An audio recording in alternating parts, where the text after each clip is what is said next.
Welcome to Fresh Death Comics. I'm your host, B. Luke. With me, as always, is Hans. Hey, buddy, what's going on today? Doing great. We have a special episode for you. It was our birthday Monday. Back in 2010, we started the show. It's a great show. We have Mila Kunis joining us on the show today. Well, happy birthday, us. I know, so it's a special birthday treat. She's going to come on the show, and we're going to talk to her for a little bit. That'll be awesome. So, we have a whole jam-packed episode for you, so let's make sure we get to everything. Let's talk about last week. Let's start with when comic books came out last week, and Tokyo Drift was released on the shelves. We were both super excited for it. That was your... The Fast and the Furious movie? Yeah, Tokyo... I love that movie! That movie was so fun. It was. It came out on Steelbook, and it was exciting. I bought it. I got into it, and then... Did you practice your drifting? I've been trying to, but I also don't want to ruin my car. Oh, so I yeah, want to practice really hard. So, of course, going into it, I was all excited for racing and stuff like that. Right. And I read Tokyo Ghost by Rick Remender. Oh, you did? So it was your pick. That was my pick last It was your week. pick of the week. I'd like to know what you thought. Well, I'm a sucker for a good internal monologue.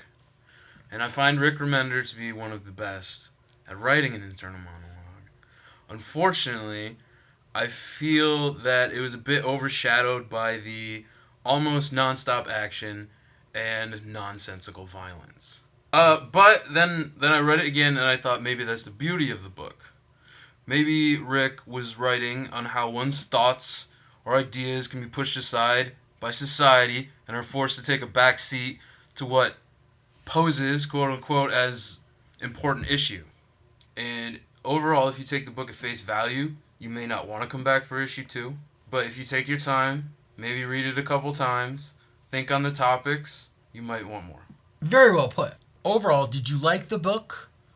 Or was it a good pick of the week? And you had to read it twice. Did you enjoy it enough that you were happy it was your pick of the week? Yeah, man. That was good.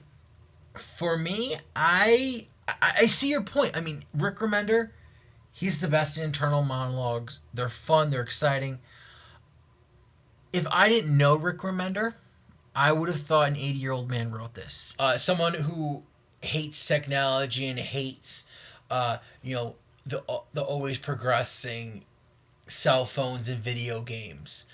He's very much the show like, oh, if you play video games, you're going to end up mass killing somebody. Well, I don't think he's saying that. I think he's saying that we're getting lost in the technology.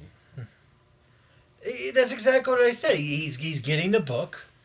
He wrote the book that if we keep on playing video games the way we are, playing Call of Duties and Halos, that we're just become so desensitized that killing someone in real life is going to be the same as a video game. We can't detach ourselves to know what's reality and what's fiction. So, I mean, if it's such an unhealthy obsession like he shows, yeah, maybe that would be the case. But there is a real world out there, Yes, I know that. We don't have to be stuck behind our cell phones. We don't have to be stuck behind a console. I agree. When you look at the world, we can actually talk to people. If you go to the mall, if you go by a high school, when school lets out. Why are you driving by a high school when the school lets out? Well, I'm going to work. Okay. So, and it's on my way to work. As soon as school lets out? Well, just about. Like, I see them walking to the thing, but yet I have to be careful. Like, they're crazy. They're on their cell phones. They're texting their friends. They walk right across the crosswalk.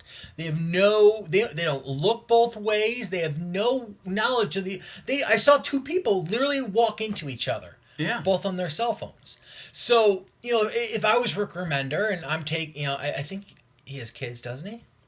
Maybe. He's maybe driving by the school, dropping off the kids, and he sees two kids colliding each other. Or they're talking and they're, like if he's seeing all this technology and how much it's taking over, in his mind, he just goes one step further and goes, what's going to happen in 10 years? They're going to think that it's fun to kill people in real life because everything's a video game. So I love that aspect of the book. It really is. But that's not enough to keep me engaged in the book. I don't know. It was hard for one part, and maybe it's just me that had a hard time with this. He's stuck in the internet the whole time, right? He's like totally engaged. How is he riding a motorcycle, shooting people and killing them if he's stuck in this game? If he's just stuck on the internet watching it the he's whole time? completely submerged into the internet, but at the same time, like, it's because of some sort of like nano juice or something.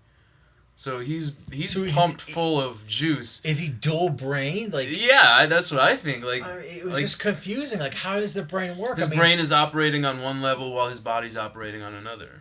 It's just his motor skills running at that point for killing people, and his emotional, he's almost a zombie. Is that what you're telling me? Yeah, I suppose. It's cool, but not enough for me to get issue 2.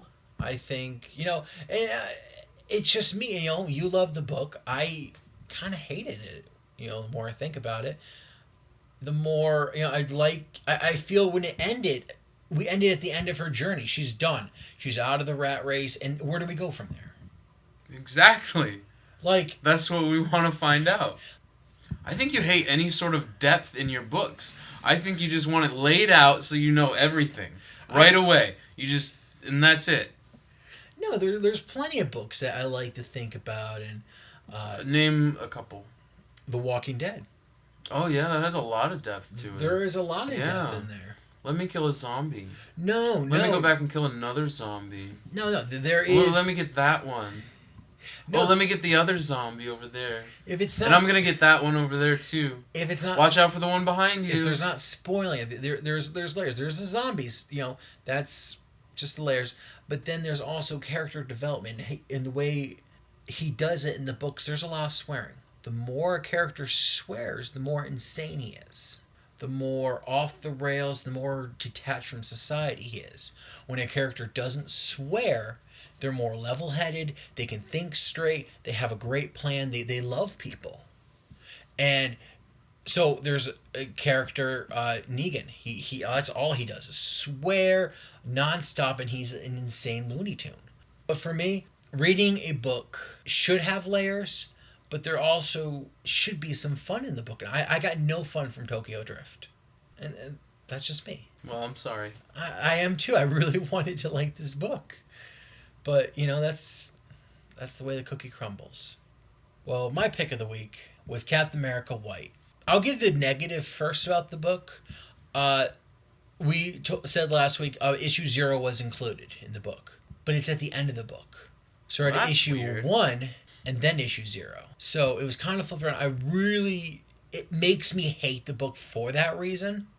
Because it was really confusing. Like you hate the book entirely, or just hate the format? Just the format. Just how formats. We were talking about Spider-Man Renew Your Vows. They had the ad there in the page, and it kind of ruined. It ruined the flow. The flow of it, yeah, and that's how I feel. Like I'm getting into the book. Like the story is kind of Captain America, like how he first started out. Everyone didn't know he was Steve Rogers, and him living a dual life, and Bucky kind of joining the ranks. Do we really need a story like that again? You don't. How many retellings of origin stories do we need? It's a different kind of origin story. It's nothing I've ever read. The way the art is, the way Tim Sale does some of it. It's just absolutely beautiful. You look at it, and you're just like, wow. You think I could have saved $5 and read Wikipedia? No, I don't. I think the way Jeff Loeb and Tim Sale work on a book, it's a masterpiece of art. I'm gonna reread it. It's one of those books that you read for enjoyment, for love of looking at these characters, and it's a beautiful book. Hans, yesterday, one of the greatest baseball players in all of baseball passed away. Yogi Berra. He played for the New York Yankees. One of the best baseball players of all time. I think we can agree on that. 3-time AL MVP, 10-time World Series champion. That's right, that's him. He was also known for his quotes, and I thought it'd be fun to do an in memory of. We're gonna play a game called "Did Yogi Berra Say That?" I have some quotes written down on this paper. And you have to tell me if Yogi Berra said this or not. So I'm going to give you a quote. So To Infinity and Beyond. Is this practice? This is a practice. Example. I'm doing an example. Okay. So I'm going to say like To Infinity and Beyond. So obviously he didn't say that. Correct. And you'd be like, oh, I know that. That's Toy Story. That's Buzz Lightyear. Right. And you'd say, so we're doing a point scale. You have to get 7 points to win. That's it? 7 points, and you get to hug Mila Kunis at the end of the show. Oh, wow. So there's a lot of stakes on the board. A lot of stakes, all the stakes. You don't think she would just give me a hug anyway? No, I talked to her before the show. I said, wow. Whoever wins gets to handshake or hug. But you're not playing. You can't win. Oh, I will win if you lose. If you don't score 7 points, you lose, sir, and that means I win. Well, no, that just means I lose. Yeah, and that means I win. You didn't accomplish anything. I wrote them down. I got trickery questions for you. So it'll be fun. Well, we'll see what happens. I think this is rigged. You'll get a bonus point if you can tell me if Yogi Berra didn't say it. Who did? Oh, I have to do that too? Yeah, that's a bonus. Now I'm nervous. Let's say you don't, you miss a couple of them. You have to miss 3. You can only miss 3. But if you know the actor, it gives you a little bit of... All right. So here we go. The first quote. All right, so let's start the game. The truth is, you don't know what is going to happen tomorrow. Life is a crazy ride, and nothing is guaranteed. I'm going to say no, that was not Yogi Berra. So you are right. It was not Yogi Berra. Okay. It was Marshall Mathers, also known as the M&M. Okay. So here's another one. All right, so you got that one right. All right. Ready for question 2? I think. When you come to a fork in the road, take it. That was definitely Yogi. That was Yogi? Yeah. All right, you got that one too. I want to thank you for making this day necessary. I want to thank you for making this day necessary. Correct. That was not Yogi. That was not Yogi? That was not Yogi. You are wrong, sir. It was Yogi. No. That is a Yogi quote right there. Here's the next one. A question that sometimes drives me hazy. Am I or are the others crazies? I'm going to say that was not Yogi. That was not Yogi. If it wasn't Yogi, do you know who it was? No? You can just say no. It's okay. Don't freak out. You're correct. It was not Yogi. It was Mr. Albert Einstein. Cool. All right, here's another one. Sometimes the person who is the most logical is the person whom we call insane. I'm going to say that is also not Yogi. You are correct. Do you know who it was? Kevin Spacey. Kevin Spacey. Kevin Spacey. Interesting. Was that in one of his films, or was it just like... It was just a quote he made. I usually take a 2-hour nap from 1 to 4. That was Yogi. That was Yogi? Yeah, you sure? That was Yogi. Yeah, that was Yogi. I really like that one. Nobody goes there anymore. It's too crowded. That's also Yogi. That's definitely Yogi. All right. Ready for the next one? Yeah. I love love. And I love life. I love. I just love. It's just great. It's the most enduring element we have is love. That's not Yogi. Do you know who it was? Gary Busey. Gary Busey, all right. Let's see. You've missed. I've only missed one, man. Missed one. So you can miss. You won. You get the hug of Mila Kunis. The leaves are falling off the trees. The children are back in school. Do you know what time that is? What time is it? TV premiere time. It's that time of the year where TV shows come back, new ones are made, old ones are going either extinct or they have to ramp it up to make it exciting. Like the dinosaurs? Exactly like the dinosaurs. It's either perform good or get out. Man.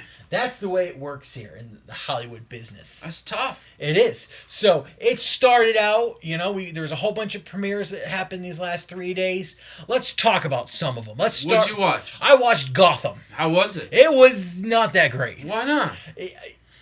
I watched it too, just so you know. So it's the rise of the villains. Everyone, that's what the commercials amped up, and I was getting excited. And I expected, usually with a season premiere, it's got to be a bang. Something huge, something draws you in, something that makes you go, oh, I'm so excited. This season, this is what I have to look forward for. Well, do you remember the season finale? Do you remember? Yeah, what happened? It was great. Falcone died, or Falcone retired. The other, he killed Lady Girl. He killed Will Smith's wife. Yeah, like they had this giant mob war inside of a warehouse. Yeah, it's one of the best season finales. Do you think so? I think it was. I thought it fell short, man. You did? How did it fall short? I didn't find anything interesting about it. Nothing. Well, I thought more was coming from it, I guess. So I expected more to happen, but I don't know. It just didn't. It just stopped, I guess. It just stopped. Well, maybe going into those feelings, maybe the writers felt the same way, because that's how season 2 started. It started boring. It started, Harvey's at a bar. Gordon's being a street cop. All I could think of when it started with Gotham, he's on the street, all I could think of is Rush Hour 3, where he's being the traffic guard, and he's like, all right, you can come. Or I was thinking of Shaq. Is it Shaq? What commercial is it where the guy's all like, come on through, we're going through. Let's pass the lines, we're going through. That's all I could think. I couldn't take him seriously. So I was just like, is this what we've resorted to? Is him being a traffic cop? I mean, Gordon, the guy who just saved the whole police department, he's... Well, I mean, he was being punished. He did something wrong in the eyes of the department. Correct, and I understand that, but... And he was thrown into that position. What's interesting is how much his character went through, I don't want to say an evolution, but I guess, in just 40 minutes. Don't care, but... That's just me. I watched the season premiere of The Big Bang Theory. Yeah, how'd that go? I haven't watched The Big Bang Theory in about 2 years. Okay. I really, really like this show. I love the reruns. I was really excited. It was kind of hard jumping in because I didn't know a lot of characters. I was, different things that's happened in the show. I didn't, it was easy to catch up on the same time. Like, I was like, oh man, I missed that. I would have liked to see that episode where, they move out of Howard's mother's house. They get the comic book shop guy to live in the house with them. That kind of stuff would have been kind of That's cool. That's a thing? It's a thing. Oh, wow. It's really kind of cool, but at the same time, the episode, there was no comic jokes in it. There was absolutely nothing comic book. If you didn't know comics were involved in the show at all, you wouldn't have... So is that the only thing you liked about it before you stopped watching? I think so. Watching... an episode where comic books wasn't related to it and it was just people talking.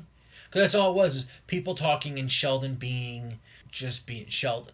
Kind of a, whiny baby almost. It had nothing going for it.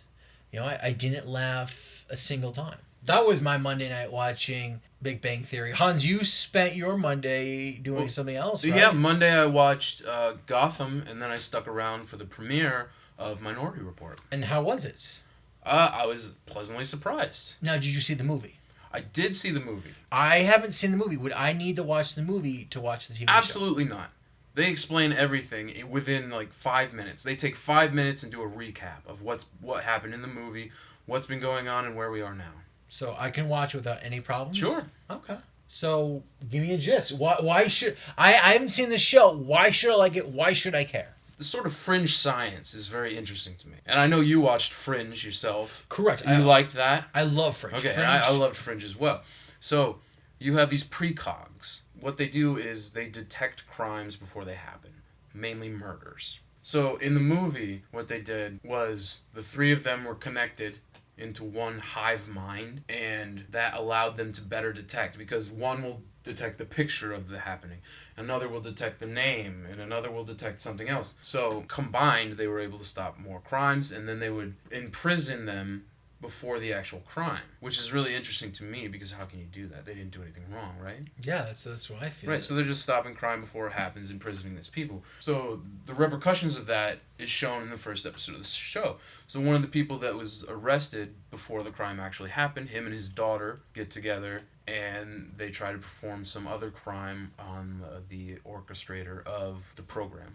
It sounds interesting, but I don't know if I'll watch it. There's a lot of shows out. Right. Grandfather is coming out. I'm excited for that That's one. on Fox, right? That's on Fox. Okay. Another Fox show is The Grinder with Ben Savage and Rob Lowe. Or Fred Savage, sorry. Fred Savage, yeah, that looks Well, I don't even know what it's about, but the two characters. I love the two characters. And it's the two actors, not characters. One's a lawyer in real life. His brother plays one in TV, Yeah. and they kind of go on adventures together. It seems that's as far as I know, and it sounds exciting. It sounds. It could awesome. be fun, like a buddy cop thing. Yeah, the show I'm so excited for. Yeah, this is. I don't want to say it's huge, but it's huge. You think so? I think it's huge. Okay. It's the Muppets. Yeah. Do. I mean, we'll cut that out, but sure. No, the Muppets are great. I love the Muppets. The Muppets are a lot of fun. Do you watch the movies? I watched the movies. Yeah. I used to watch when I was little. They had a show during prime time, the Muppet Show. Yeah. Kind of a new one. I didn't like it because it was just weird and like it wasn't like the old 70s one that our parents had watched. It was like an updated one, and like they were trying to do edgy jokes, but I didn't understand them, and I was like, well, that's what they're trying to do again. But no, this is totally different. This is them doing kind of like an Office meets Conan kind of situation. It's one of those shows where, you know, there's so like, they can look at the camera. They have a lot to work with. When you have a mockumentary, you have so many different angles you can play. You can mess with the cameras, make sure it's hiding. That way you don't, you know, they can do whatever they do with the puppets, make it seem like they're really walking across the stage or whatever. And, you know, you don't have to do any, you know, everything's all kind of Well, that doesn't even matter anymore because you got post-production. You can just take all that out. I like to think the Muppets don't do that. They play real. They play real ball. They play it real. I think they play it real. They're professionals. They play it real. You know, maybe there might, you know, for different things, they might have to do it. You know, when Fozzie Bear gets hit across the room, maybe there was a little bit of CGI in there. But I think they play it real close to the chest, real good. And the internet exploded. The internet, when it first started, you know, it was going to be it's an adult Muppet show. How dare them? How, you know, everyone was attacking them. And I had to watch the 30-second trailer, and that's all I did. I go, you know what? It's going to be 8 p.m. It's during prime time. You can't get too raunchy. Because on 9 o'clock, maybe there would have been some jokes, but it wasn't raunchy. It was done tastefully, and it was done hilarious. Wait a second. Wait. Oh, sure. What's up, Hans? So, today, the day after the premiere, I found that the group 1 Million Moms are slamming the show as being too perverted, and I believe they're trying to get it taken off the air. For what? What was perverted? The fact that Fonzie was going out with the girl? No, I don't think that was the bad part. I think because Kermit insinuated relations with his new flame, and for some reason, I don't think they like the fact that it is in prime time. Should kids be watching it anyway? They should, but I don't think kids... Because he didn't say that. I think he worded it differently that kids wouldn't have understood that. But as an adult... It was very subtle, but you picked it up. Correct, and I think as a kid, I wouldn't have understood that. I would have just understood that maybe they went out to dinner or something like that. Okay. But as an adult, I got the joke, and I thought it was hilarious. For example, when Sam the Eagle is talking about, you know, what words they can't say on the internet or say on I like that. I chuckled. That's that was really well crafted, and you understood some of the words he was saying. But it was very well done. I enjoyed it. I think so too. I think too many people are looking at it because there's two kind of Muppets.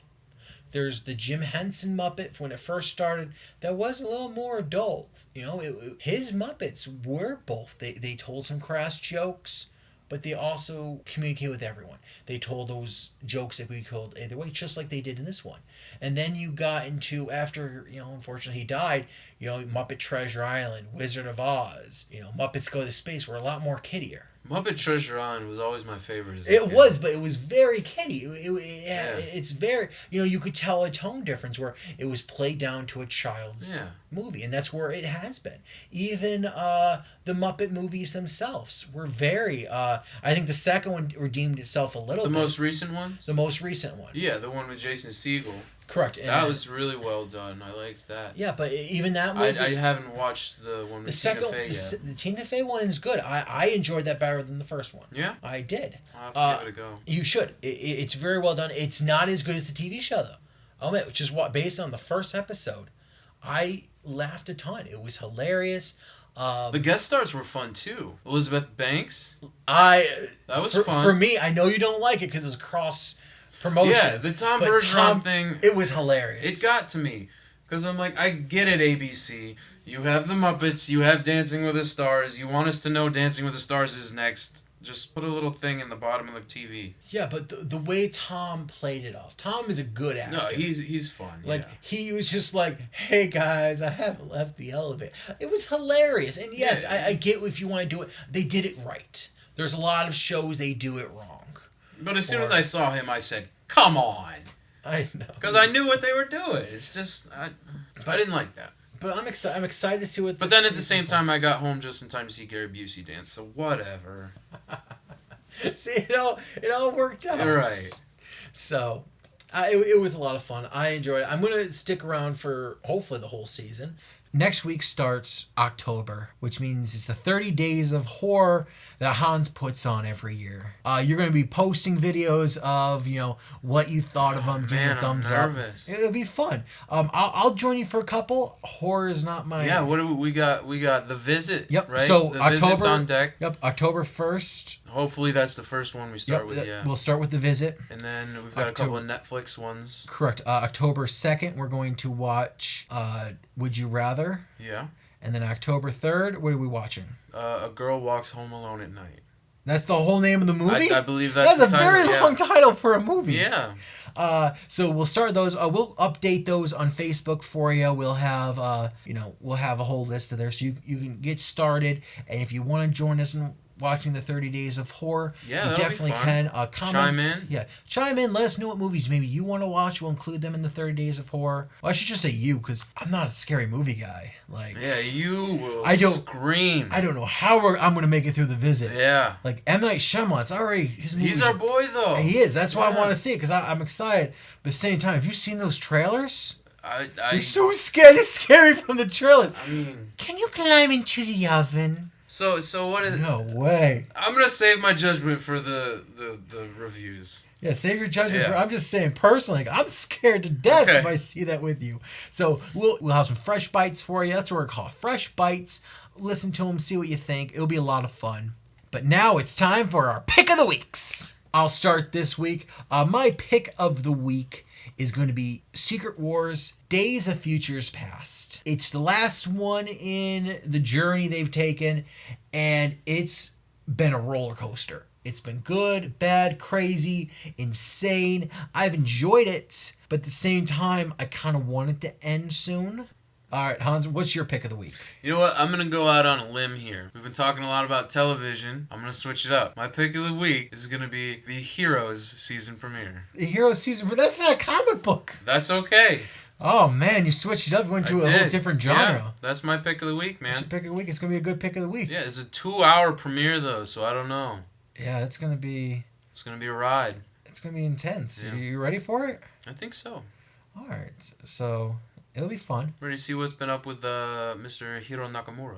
He's one of my favorite characters. Yeah, Him and... he's fun. Yeah, I have to finish that within the next couple of days so I can watch it. Hey, good luck. Thank you for listening to Fresh Death Comics. Fresh to death? More like bored to death!